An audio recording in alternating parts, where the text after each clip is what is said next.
Welcome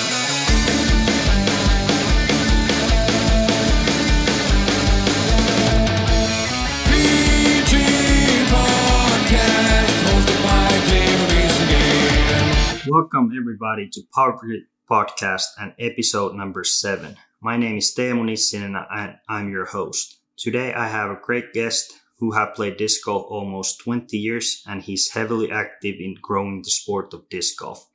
Please welcome Erno Väyrynen. Thanks, Teemu. It's a pleasure to be featured on this podcast. Podcast. So let's start with some basic questions. Who are you and where do you come from? As you told, my name is Erno Väyrynen, which is really easy to pronounce for almost all English-speaking people. That's the reason why I'm known as Ernie in the US, where I used to spend 5 years when establishing the Discmania Inc. operations in the US. But I'm from Oulu, in the middle of northern Finland. We have a pretty big disc golf scene there. We have thousands of players there. We have held the European Championships in 2016 there. After that, I moved to Los Angeles, Rancho Cucamonga near Innovas factories. And nowadays I live in Turku or Turku in Finland. All right. When, where, and how did you discover sport of disc golf? It was 2002, actually 2001. I happened to purchase this DX Sark disc, and I wasn't after a disc golf disc at that time, but I was looking for a throw and catch disc or frisbee at that time. So I bought a couple of frisbees, and one of them had disc golf on it, and I figured that what is this disc golf? I'm sure that this disc will be good for also throw and catch. So we did throw and catch with my friend through that summer 2001, and I noticed that it's not very easy to catch, or it's easy to catch but it hurts when you catch the disc. But the following year, 2002, I actually biked around in Oulu with my friend Toni, and we happened to find this little dinky course called Hiironen, and it had 9 baskets, and we connected dots and thought that, okay, this must be disc golf, and let's start playing it. And we bought some more discs and started to get heavily involved within the sport. On that time in Finland, how did you found discs in the stores? Disc golf wasn't that big back then. No, we had like less than 20 courses at that time in Finland. Nowadays we have more than 700. So we only had disc golf discs in some few locations. I would say that there were less than a dozen of stores in whole Finland where you can buy actual disc golf discs. And then there were some specialty shops like Seppo Nieminen was selling goods, and Jussi Meresmaa was selling disc golf stuff. But other than that, it was very minor. Yeah. I have a question. How did you learn to throw without YouTube? That's true. I'm not sure whether YouTube was there in 2002, but I wasn't viewing it. And especially there was no like disc golf stuff. Yeah, so. That's true for sure.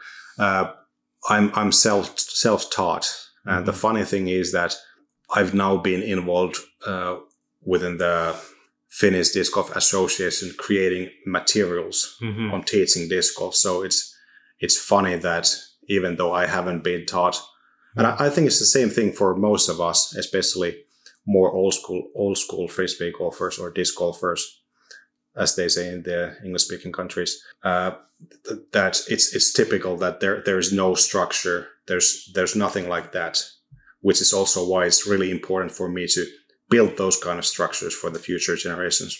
Yeah. So you were active competitive disc golfer in your early days. Could you tell me more about tournaments and tournament scenes in Finland and your early days in Europe? Yeah, I've been competing since 2003, and I actively competed until 2013, I would say, right before I decided that this office side of development side of disc golf is my thing. So during that time, from 2002 to 2013, disc golf has developed a lot in Finland and in Europe in general, also in the States. But if I tell you a bit more about the early days, so we didn't have any electronic registration systems or stuff like that. It was very, how would I say, very, very social, very free type of activity. Yeah. For example, you heard about tournaments on like discussion forums, bulletin boards, and then you sign up by sending an email or calling somebody who arranged the tournament, and you usually drove your card there, and when you ended up in the tournament location, there was this kind of a show, we walked through a course walkthrough. That's the word I was looking for.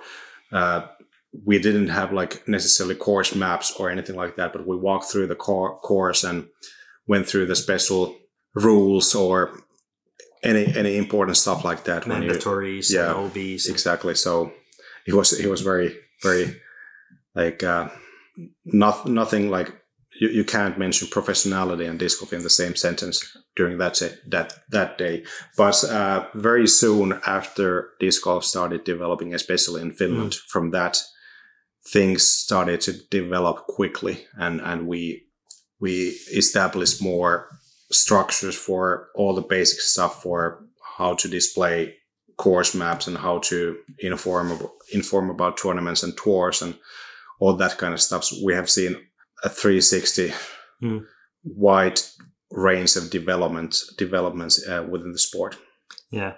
So in your early days, disc golf tournaments were also more like a social happening, like all the players were together and you guys walk it in the morning, the course through, and everybody basically knew each other, and there was not too many new faces, and like 30, 40 people in tournaments. So yes, very much like that. No huge tournaments, even though we did have those like I would say even world-class tournaments arranged by Jussi.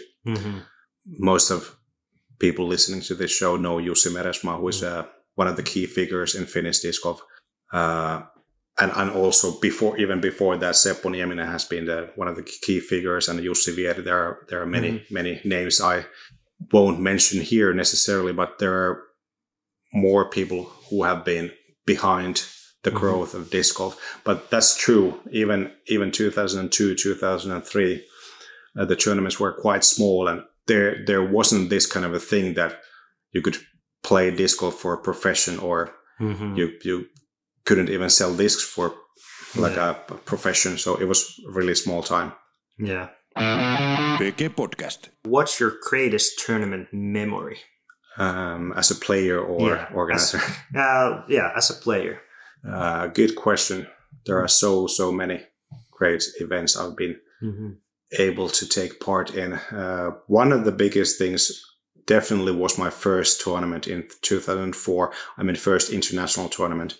That was the Stockholm Disc Golf Open at Järva, Stockholm. And that was the first time that it actually opened my eyes what this can be, how big this can be. And I would say that that's the biggest inspiring factor for me as a player. Yeah. But there have been so many that. Yeah. But you have to pick one. Yeah. But yeah, that's like and for you guys that doesn't know, back in the days, Sweden was a bigger disc golf country than in Finland, and they were way ahead of us when it comes to like tournaments, how many courses, players, skill levels on players, and they were kind of flagship country in Europe when it comes to disc golf, and maybe some of you know that nowadays it's kind of opposite, and in Finland we got the rapid growth, and Sweden is have grown, but it's more like a steady, slow growth than what we have. Yeah, I would say that in Sweden, in the specifically 80s, 90s, there was a big disc golf boom. Mm-hmm. But I would say that action wasn't taken to establish disc golf in the society structures, which is also why I think it's really important to do that now, so that disc golf doesn't fade away in 10 years or so. Yeah. PG Podcast. Okay, so let's jump around to next segment. And this is like a job around disc golf. You were one of the founders of Powergrip Disc Golf Store in 2009. And if someone doesn't know, Powergrip is the largest disc golf store in Europe today. But you sold your part of it and moved from there to work for Innova Europe in 2013. And in the end of that year, you moved to California, and your task was to build Discmania USA operation there. How everything got started?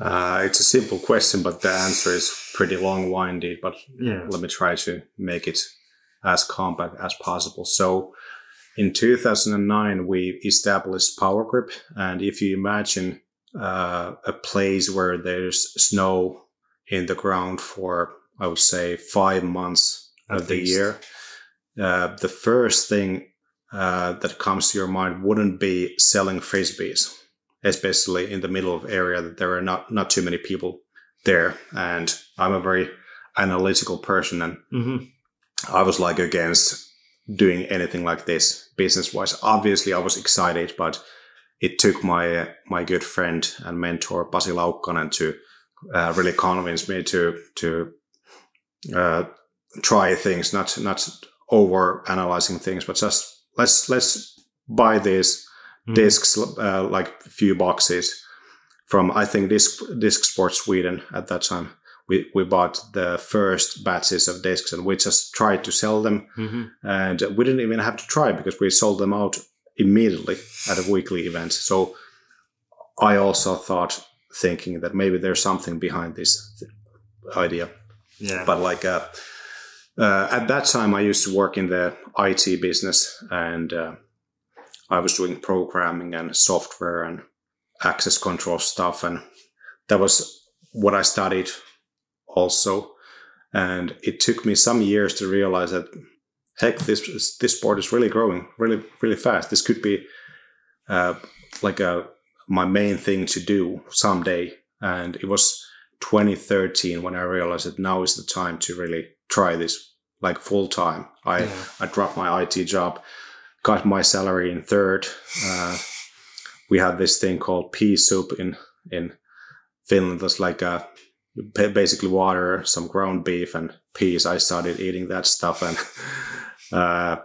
bicycled around the city to save money to be able to really do this, live this disc golf dream of mine. And it was actually working, and we started growing more and more from there, and we sold courses. And when you sell more courses, there will be more people playing disc golf. And gradually we got into the point that I think Jussi realized that this guy must be mad, but this guy must also be serious about this thing. And he started suggesting me things that I was so excited about, being an entrepreneur as a Powergrip owner. And we had our own thing going, that I told Jussi that I'm not that interested in like basic sales job or anything like that. Yeah, exactly. If we can come up with something bigger, some bigger thing, I might be in. And as anybody who knows Jussi, he is a man of big ideas, and it didn't take more than maybe 2 months then that he came up with this idea that I've been thinking about establishing an office for Discmania in the US. And obviously it's a huge thing for a guy like me who has put everything I have for the usual route, the education and then job and that kind of career. But I was so excited about disc golf and being at Powergrip, and I was so inspired about the people around me at that time that I decided that this is my thing. I want to do everything I have. And one of my main goals in this sport is to make it a mainstream sport. And I asked myself whether I should be doing this, selling frisbees and growing the sport in Finland, or whether I should try my wings and move to California and get this kind of a lifetime experience. And I decided to say yes to use this question, and that has been quite a trip. Yeah. And even though I'm not living in the US anymore, that trip still continues. I'm great friends with the Powergrip guys, and they share the same kind of, if not more, excitement for the sport. Yeah. And I'm now back in Europe, in Finland, and trying to do my best to grow the European disc golf nowadays. Yeah. Great story. For the Discmania USA, how you guys started that company, and who was there with you to start the operation? Well, you can go to Los Angeles by booking your flight tickets, and I booked my flight ticket from Oulu, and used to do that from Tampere. And Avery Jenkins, maybe the most familiar name for the US audience in this podcast, we all met at the LAX airport. That was like October 2013.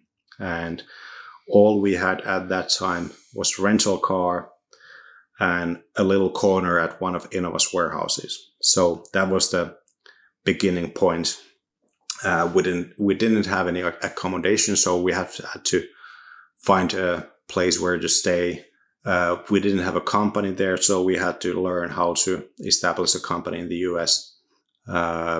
And used to stay there for a few weeks, and then we had a place together with Avery, and quite soon Simon Lizard followed us, and basically we worked all the days and figured these things out: how to establish a company, how to establish a B2C store, how to basically do everything, what kind of posters you have to have on your walls. In Finland, we don't have to have like a employee posters and all these information posters, whereas in the US and especially in California, you have to have all kinds of informations there. So, and before I went to California, I didn't know that you can't store stuff in the warehouse too high because there are earthquakes. We don't have earthquakes in Finland. So all kinds of things you had to learn there. Yeah. But it was a very eye-opening time, and I haven't learned that much ever during my lifetime, and maybe ever won't, because it was so like a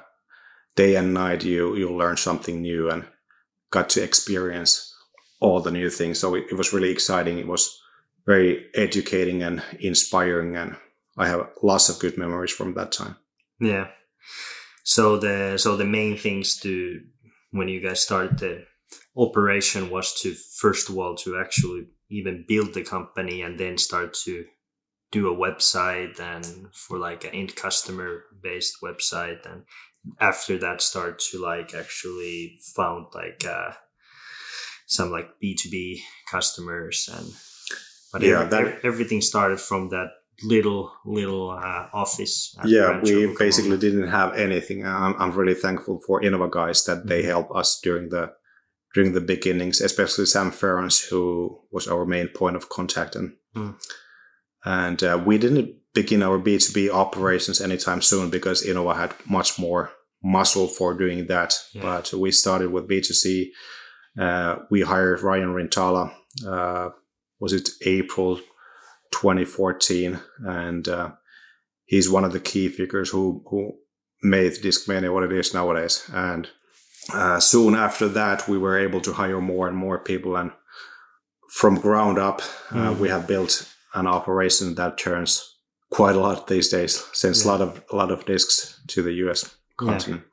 So that's an awesome story. And guy from Oulu started that. I was maybe on the driver's seat, but there were lots of helpers. Yeah. PG Podcast. So you're coming, like I said, you're coming from Oulu, which is located in northern part of Finland, where lives around 200,000 people. And you moved from there to California, which could be one of the biggest culture shocks you can face. How much there the normal life and the culture differs from Finland and Oulu? Well, it's basically exactly the same if you think about eating your oatmeal in the morning and then having lunch and maybe a nap after that, after a work day, and then going to sleep. But otherwise, it's like completely different. Totally new culture, different kind of climate, different kind of bureaucracy when it comes to establishing a company or operating in the business sector. New people, new language, everything new. So I got my eyes and ears full of new stuff in the beginning, especially. But we got lots of help from Avery and San France, as I mentioned, and I had lots of support also from the Finland's office. So I was never alone there. But for sure, lots of completely new things. You can compare Southern California's tiny little area in the valley to Nordic countries. The population is about the same, even though the space occupied those people is way bigger in the Nordic countries. Yeah. So it's very tight, compact, lots of traffic, lots of everything, all kinds of activities from sports events to cultural events, and all kinds of nature, desert beaches, mountains, snow. So completely different and still same if you think about large and small scale. Yeah. Can you name a couple pros and cons for both places when it comes to like life in general? This is naturally from my personal view, because different people like different things. For sure. But if you think about the US, the North American continent has basically all kinds of nature. It has all kinds of diversity, different nationalities within the same country, endless opportunities. All kinds of services are available there. There are some pros for you. And if you think about Finland and its cons, we have very clean nature. We have a small nation that works very efficiently. We have like unified systems for everything, healthcare and all kinds of services, school services, top in the world. Like normal everyday things work really well in Finland. Whereas in the US, things are pretty well, but they don't have, for example, universal healthcare there. It's you can see lots of homeless people on the streets. So that's one of the biggest cons in the US, I would say. Naturally, this is a very dividing topic of discussion, but that's from my European kind of socialist view. And but to sum it up, all the opportunities is the biggest con for the US, and the efficiency and safety of Northern Europe is the biggest con for that area, I would say. Yeah, I think in California, you have like, you can be a very, very successful, and you can make, if we think about like financial wise, you can make lots of money, but in the same time, you can lose everything, and there is not the system that will help you from the streets out of it. And in Finland, we are pretty like, we have steady, everything is quite steady. Yeah. If you run a company, goes bankrupt, there will be a system that help you. You will have a place to sleep, you have a healthcare and all that kind of stuff. So it's very opposite, I would say. Yes, and I also have to mention that there are systems in place also in the US, but not in that extent. Yeah. And Finland and the whole Europe is much more unified. We have more unified population, so it's much easier to manage. So I'm not saying that it's easy to transfer that kind of a system into United States. Yeah. It's very different, and it's very understandable that the system is how it is nowadays. But when you think about these differences, these are the most obvious ones. There's so many people, so it gets complicated. Yes. Then what about disc golf? How much disc golf is different in America than in Finland, example, sport itself and the scene? If you think about the sheer amount of disc golf courses, players, and business, US has 90% in this world, and Europe is the rest, basically, and Finland takes a big part of that. So the sheer mass is much bigger for the US, as with basically everything. But if you compare the actual sports, I still think that disc golf is very marginal in the US, whereas in Finland it's a top 10 sport. And if you come to Finland and see all the supermarkets that sell discs and all the sports stores and Powergrips 4 stores in the biggest cities, you can see that disc golf is way ahead of any other country on this planet. So I would say these are the main differences. Yeah. Can you also name a couple pros and cons for both places when it comes disc golf? As I mentioned, disc golf is considered like a real sport, like a family-friendly sport in Finland and even in whole Europe as well. Whereas in the US, I would say it's more like a marginal thing, and it's very stigmatized because of cannabis use. Yeah. And I'm not taking sides in this. I'm just telling what I've observed. So it's not that family-friendly activity in the US at the moment, at least in California and many parts. I haven't seen everything in the US. I've seen like 20 states when it comes to disc golf. Yeah. But overall, it's like a marginal thing of some dudes who want to have fun and throw frisbees. Whereas in Finland, as I mentioned, it's more like a part of the society accepted thing.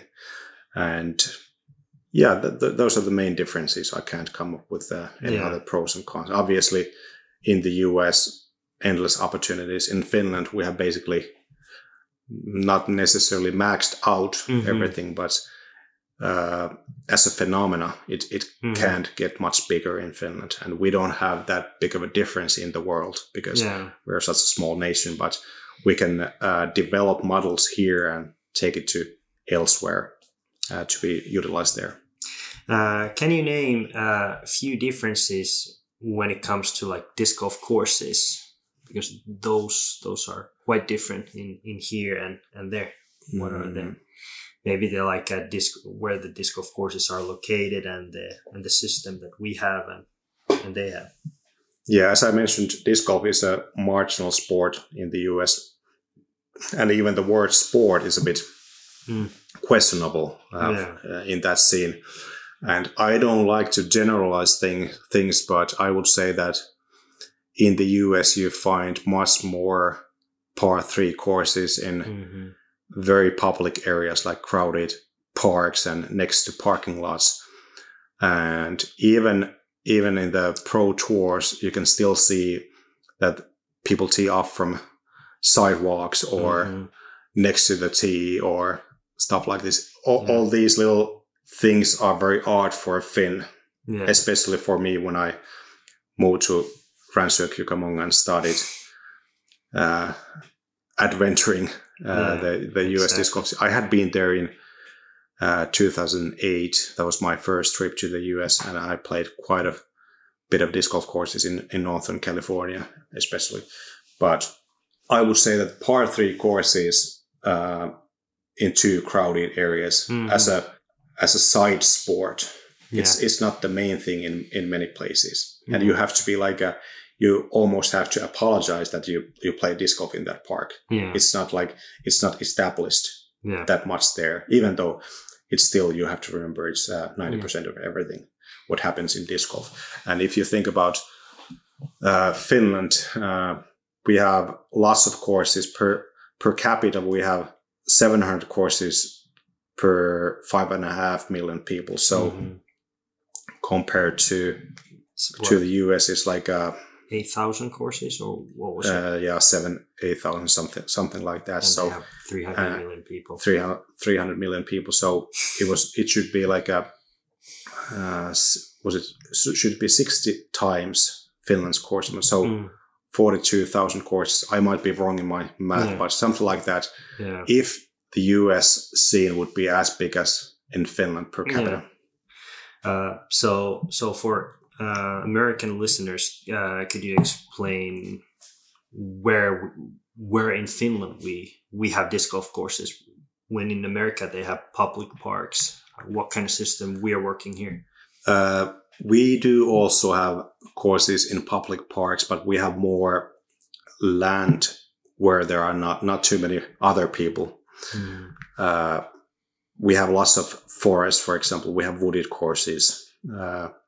I'm not sure about the exact amounts, but I would say at least half of the courses are in wooded areas. At least. I even think, more than that. Yeah, it could be like 65%. Yeah, or even more. So we have lots of land. So for us, it's easy to build courses in locations that there are not too many people, and it's easy to for me to complain that in the US, where there are lots of people everywhere, basically. So it's not a fair comparison, as is the same situation with the healthcare system and everything. It's so easy to generalize things, but it's not fair. They don't have free space that much. Yeah, but basically we do have lots of wooded courses, as we have lots of forests. Yeah. PG Podcast. You have now been multiple year in America, and you have experience from there and the disc golf. How do you see the sport of disc golf in America, and how much do you see potential and room to grow? Disc golf has been growing at a percentage of 10% per year in the US, which is a lot, in my opinion. Yeah. So it's constantly growing, and I'm seeing lots of good signs, like when you check YouTube channels like Jomes Pro, or if you check the Disc Golf Pro Tour, how it portrays the sport of disc golf, those are really positive signs. And Simon's vlogs, for example, lots of great disc golf content is being produced at all time. So all this will help the sport to be more like approved and acknowledged, and all this helps the existing base that we have in the US. So it's difficult to say what's going to happen in 20 years, for example, but I think that we're going to reach a tipping point during the next 5-10 years that like also outside like parties, like money companies will find disc golf. And there are different kind of stages, as we have witnessed in Finland. Like first you get to this point, then you make it more public, you make it on the TV regularly. That's going to grow the sport even more. So we have all these kind of stages where the sports grow further and further. And on the other hand, this tournament, this visible side tournament and vlogs and interesting personalities, they are needed. But to me, more important is to build from ground up, like establish high quality courses for all kinds of players, from youth, families, why not even disabled people, like building the infrastructure. And on top of that, when you get the top level tournaments interesting, that's going to help the ground level as well. But I'm mostly interested in building the ground level of disc golf. Yeah. What do you see? What would be the big thing that has to happen that disc golf would take the next big step in America? I don't think that it's about one single thing. I'm thinking about the tipping points phenomena. That when you have enough of something, then it's going to turn much bigger all of a sudden. And it's a good question when that top tipping point is going to happen. I'm not sure. Yeah. PG Podcast. All right. Nowadays, you're working here in Finland and especially in Europe actively to grow the sport. We all know that disc golf in Finland is a pretty big thing. What is the situation at the moment in Central Europe? Yes, my main role at Spin 18, our company, is to be responsible for international sales. And I'm excited about this opportunity that now, after my US years, I can really concentrate on building the sport in Europe, being one part of that among all the other actors. And I would say that if you talk about Central Europe and Southern Europe, disc golf is a really minor thing, like it was in early 2000 in Finland. So I always compare other markets to what has happened in Finland. And I'm trying to bring that kind of system in place. And obviously the same thing doesn't necessarily work, for example, in the Netherlands, where there's not too much land area compared to Finland. And you also have to learn all about the 50 different European countries, all of their bureaucracy, their legislation structures and rules and habits and all that. But now one of the biggest discoveries is that you only need a 3-disc set and a portable target to sell disc golf in a market. And we have lots of new customers in Europe that are excited about this kind of new business opportunity. And when there's a business opportunity somewhere, we can also put more discs in people's hands. And when there are more discs and targets in the whole Europe, it's more easy to also sell courses and build from there. So in the past, I used to think that it's quite difficult to bring disc golf in a new market area because it's difficult to build new courses. But now I have learned that you don't have to do that for the first thing. So this is one of the biggest discoveries for me this spring, and I'm excited about that.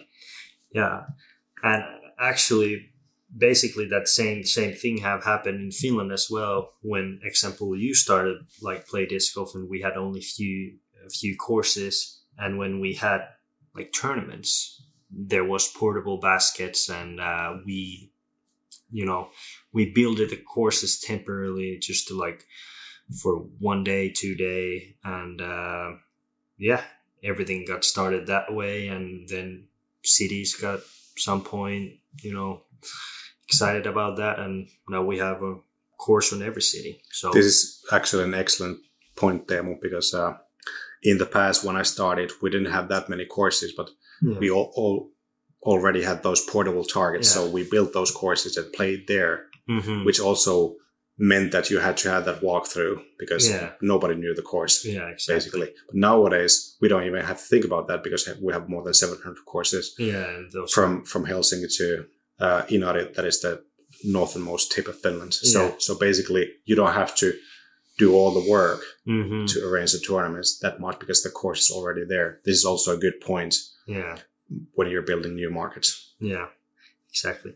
And nowadays we basically play on the normal courses every tournament. Like only the European Open is basically an example that you can only play that course during the tournament. It's a 12-hole course that there's only few holes that are actually same than in a tournament layout. But lots of have changed over the less 15 years. So maybe in next 10-15 years in Central Europe, hopefully the same effect will happen there, and we have a similar situation then that we have in Finland at the moment.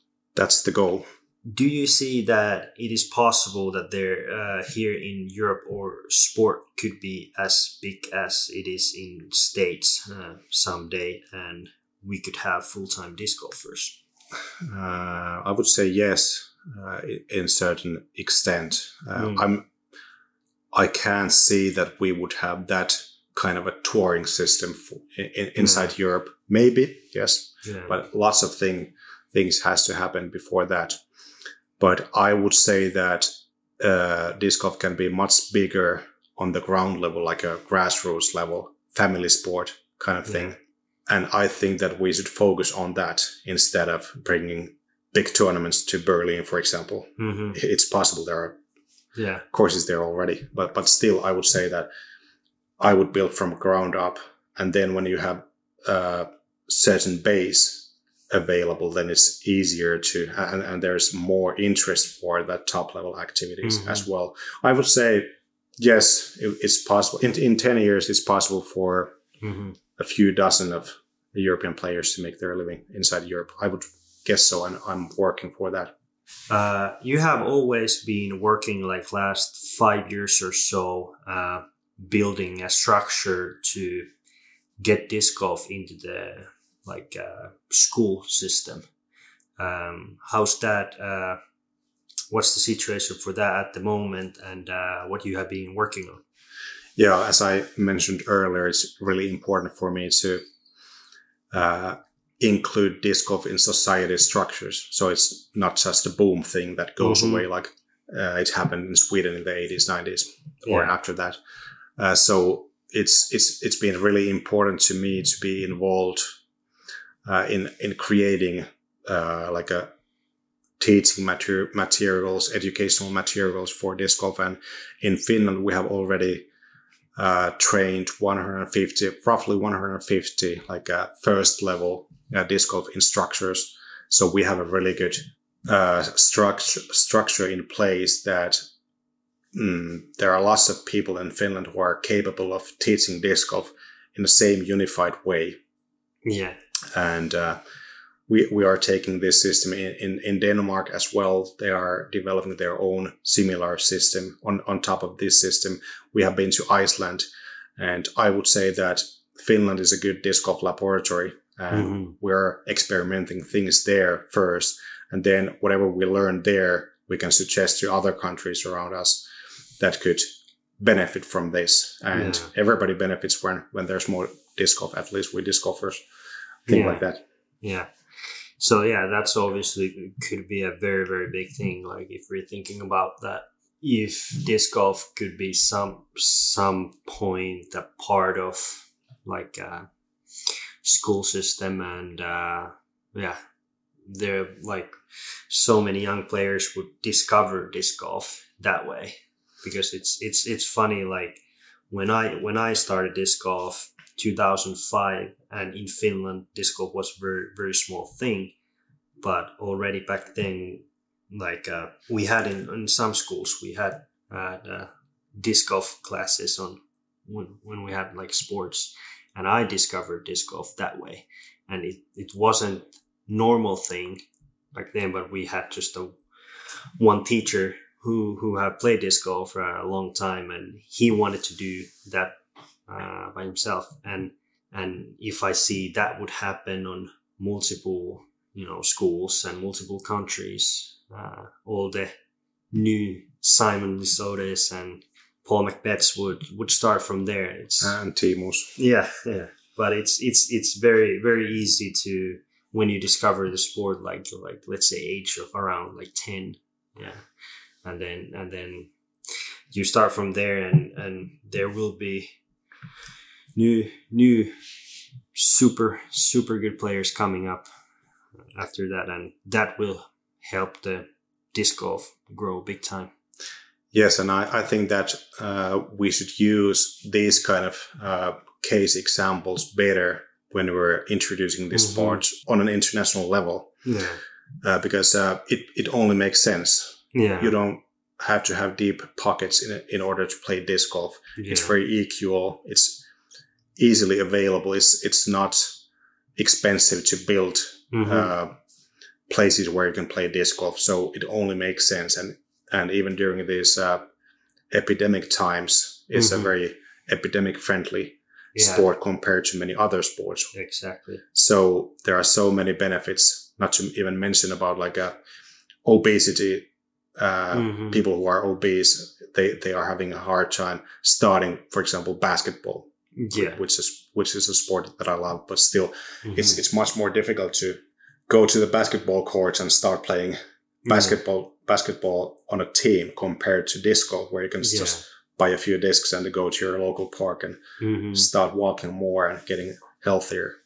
Yeah.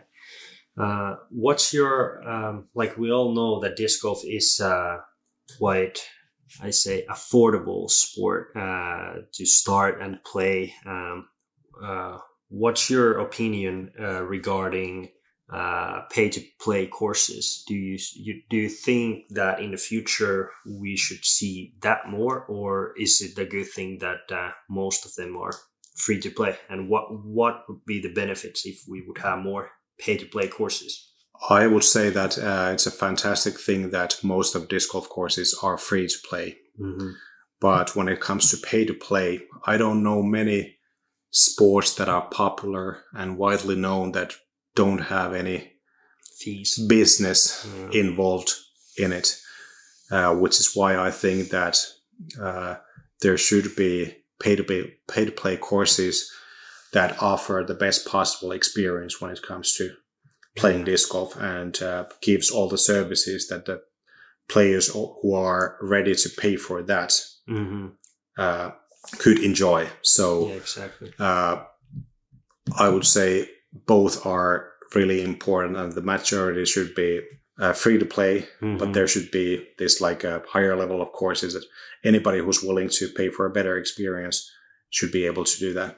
Yeah, exactly. Yeah, I think the same way that we need like let's say 6 to 9 whole courses that are very easy to walk and easy to start the sport, and then we need like disc golf centers where it could be 18 to 36 holes or even more, and multiple layouts, services like you can buy like soda and snacks, and all the land is maintained, and like Skellefteå in Sweden or Järva, places like this. Yeah, exactly. One little note here, little but important note, that even though we have more than 700 courses in Finland, we don't have many courses for families or kids.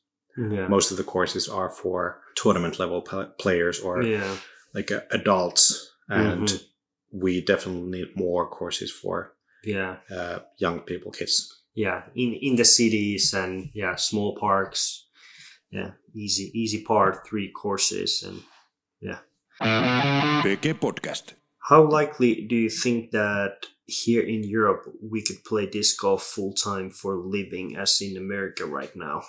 I would say there are 20, 30, 40 players in the US who are making their living by touring. At the moment, So I don't consider this being like a very substantial, sustainable amount of people making their living through this. It's a long way for Europe to walk to even that amount. So that's why I'm more concerned about building the ground level of disc golf and hoping that it would enable more people to make their living also on the pro side. Yeah, I think, and also I have to mention that if we think about in States and if you have a tour in States and we're thinking about beginning of the season start from California, Vegas, Arizona, and end of the year we are on the completely other side of States, and people drive around that. But in Europe, if we would have a similar tour and we would have like tournaments in Finland, Sweden, Spain, Germany, Croatia, France, countries like this, the traveling would be way more expensive because you're crossing borders all the time, and it's not that you have to fly. You can't go to your car and then just drive. So I think that is also make it a bit more difficult, because the cost, if we would have like a full tour, it would cost more to actually tour. Yeah, I have to mention that within the European Union, when there is no coronavirus in place, then crossing borders it's not a big deal. Yeah. But like at the moment, we do have lots of Finns who fly to Spain to play one course there. Yeah, Ihas disc golf park. Yeah, I'm pretty sure that there are hundreds and hundreds of Finns who have traveled there, and we should have more that kind of a thing happening, because why not? Yeah. It makes more sense to play disc golf in Spain compared to Finland, where there's snow like 5 months of the year. Yeah. But there's a long way to go before we can actually establish disc golf in many countries. Like if you have one country like Finland or the United States, it's easier to do something there. But when you have 50 countries or even 10 countries, it takes much more. But that's why we have European Union and unions like that, so we can do more together. And we are now in the beginnings of creating these like disc golf teaching educational structures. Yeah. And we should have more international collaboration, like we have started with Denmark, for example. We should also call the Swedes and Norwegian guys and everybody in Europe to start building everything together. But it takes more time in an environment like this. But I'm ready for that work. Yeah. I have one special question. Disc golf you can see it so often, but we always compare disc golf to traditional ball golf. Okay. So do you see that disc golf in the future would be bigger sport than ball golf? In Finland it is. Yeah. Maybe not like well, nowadays it can be even more visible than traditional golf. But do you mean like in Europe or worldwide? Like worldwide. There's a lot of work to be done, but there are many mega trends that support disc golf. When you think about the environmental things, you don't have to build the terrain for disc golf courses like you have to do with golf courses. You don't have to irrigate land necessarily. You don't need that much money. Like you don't have to. Like you mentioned, the players don't have to have that much money. The parties who build the courses don't have to have that much money. Exactly. So there are many things that support disc golf over golf. I don't want to put golf and disc golf against each other. They should be working together for a better general golf future. But I would say that definitely, yes, it's possible. It will take time. Do you see that in the future we will see more and more like traditional golf courses that there would be like a disc golf, like so both sports would be in one location? Yes, there are some examples of that already. And one of the biggest hurdles is to change the conception of traditional golf. And we have seen some of that change already. Okay. For example, the cost of playing golf, it's much lower compared to situation 10 years ago. So golf courses have realized that we have to be able to lower the bar for new players. It can't be like an elite sport in the future anymore because it can't exist in the future like that. So that makes me say that there will be more opportunities to do disc golf things and golf things together. And a year ago, we actually, Spinach team developed together with our brand Disc Golf Park, this multi-golf park concept that includes like a park golf or short golf that is like a golf-like sport played with clubs and balls, and then foot golf and disc golf. And basically we joined the target. We basically put a hole under a disc golf target, which is really simple. Yeah. But if you imagine me going to a trade show in Germany, trying to sell only disc golf with frisbees in my hand, compared to the situation that I can actually hold a soccer ball or a football, like we say in Europe. Yeah. And we always fight about this with my US friends. So when you talk to a German person, and everybody knows that Germany is a huge football country or a soccer country. Yeah, there's probably tens of millions who play soccer. So we are now pushing multi-golf instead of disc golf, so that we can get disc golf in these kind of countries. So we have to not only golf has to learn new things. Also, disc golf people, we have to learn how to offer more for the audiences that don't know about disc golf yet.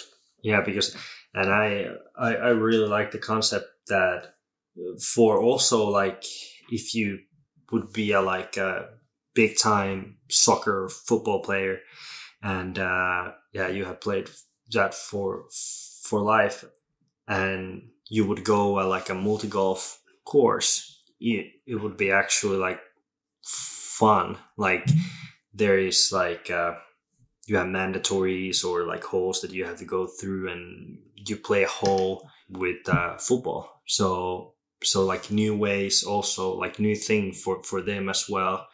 And like you said, the park golf, that, and I think especially that it's a very easy way to take the first step to ball golf, because ball golf, the club is very small, ball is very small, and on the multi golf, the gloves that you use there, they're way bigger and way easier to get the first like interest to also the traditional golf. So I think using three, like especially we're using a football, which is the biggest sport in world, and golf, which is a big sport as well, using those, and then next to that trying to grow the disc golf as well. I think that's a fantastic opportunity, and I hope that will break through in Europe and hopefully in States someday.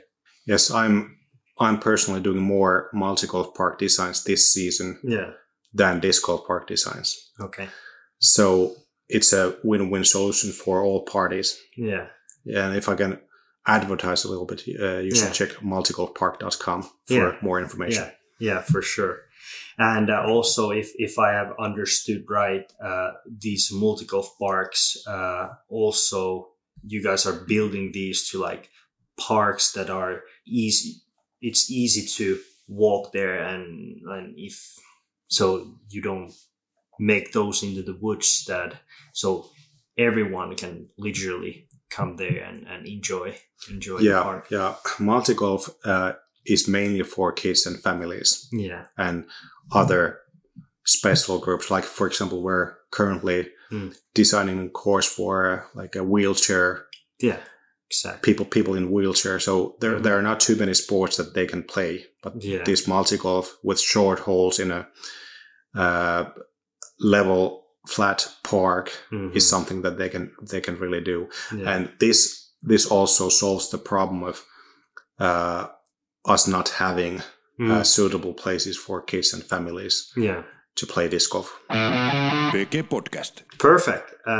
Here was all the questions, and I want to thank you, Erno, for coming to this podcast. And do you have any last words now? It's been a pleasure, Teemu. Thanks for having me here. I want to say hi to all my international disc golfer friends in the US, in Colorado, California, Sweden, Denmark, everybody who is now in more or less quarantine. And I encourage everybody to think what they can do for the sport. Yeah. Perfect. I want to thank you all the listeners, and I really hope that we will do more of these English episodes in the future as well here in Powergrip Podcasts. And so thank you, and see you in next episodes.